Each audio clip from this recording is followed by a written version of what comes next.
माझा बंधू सखा तोच सोयरा पाहुणा,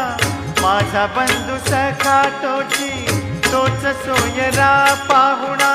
दाटे लोचनी विठ्ठल निळा सावळा देखणा, दाटे लोचनी विठ्ठल निळा सावळा देखणा, त्याचे स्वरूप आगाध त्याला भक्तीने भिजवू, पंढरीच्या पांडुरंगा चला भेटण्यासी जाऊ,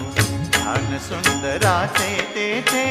डोळे भरून या पाहू, पंढरीच्या पांडुरंगा चला भेटण्यासी जाऊ, पंढरीच्या पांडुरंगा